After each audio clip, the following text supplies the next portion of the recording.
আমরা মানুষ, আমরা উই আর ইন্টেলেকচুয়াল বিং, আমরা হচ্ছে বুদ্ধিবৃত্তিক প্রাণী। অর্থাৎ আল্লাহ তাআলা আমাদেরকে ফ্রি উইল দিয়েছেন, আমাদেরকে ক্রিটিক্যালি থিঙ্কিং করার সুযোগ দিয়েছেন, বিচার, বুদ্ধি, বিবেক, কমন সেন্সকে কাজে লাগানোর সুযোগ আল্লাহ তাআলা আমাদেরকে দিয়েছেন। এবং এজন্যই আল্লাহ তাআলা আমাদেরকে আশরাফুল মাখলুকাত বানিয়েছেন। এবং চিন্তা আর বিবেককে খাটানোর জন্য আল্লাহ তাআলা মহামূল্যবান একটা অঙ্গ আল্লাহ তাআলা আমাদেরকে দিয়েছেন, সেটা হচ্ছে ব্রেইন, আমাদের মস্তিষ্ক। এটাকে কাজে লাগিয়ে, কমন সেন্স কাজে লাগিয়ে আমরা পৃথিবীতে সভ্যতার পর সভ্যতা নির্মাণ করেছি। পৃথিবীতে মানুষ ছাড়া অন্য কোনো প্রাণী কি এটা করতে পেরেছে?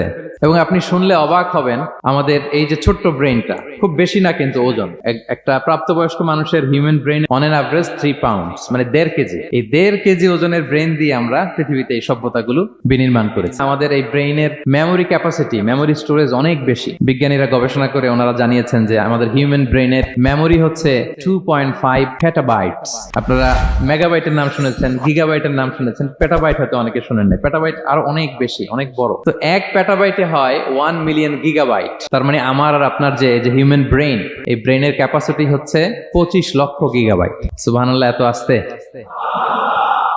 তো এই বিচার বুদ্ধি, বিবেক বুদ্ধি, এগুলোই আমাদেরকে পশু থেকে আলাদা করেছে। পশুর কিন্তু এই ইন্টেলেক্ট নাই, বিচার বুদ্ধির ক্ষমতাটা তাদের নাই। আমাদের ফ্রি থিঙ্কিং করার সুযোগ আছে, আমাদের ইন্টেলেক্ট আছে, আমাদের ইন্টেলিজেন্স আছে। আমরা আমাদের সিদ্ধান্তগুলো নিজের মন মতো করে নিতে পারি। এজন্য আমরা হচ্ছে আশরাফুল মাখলুকাত।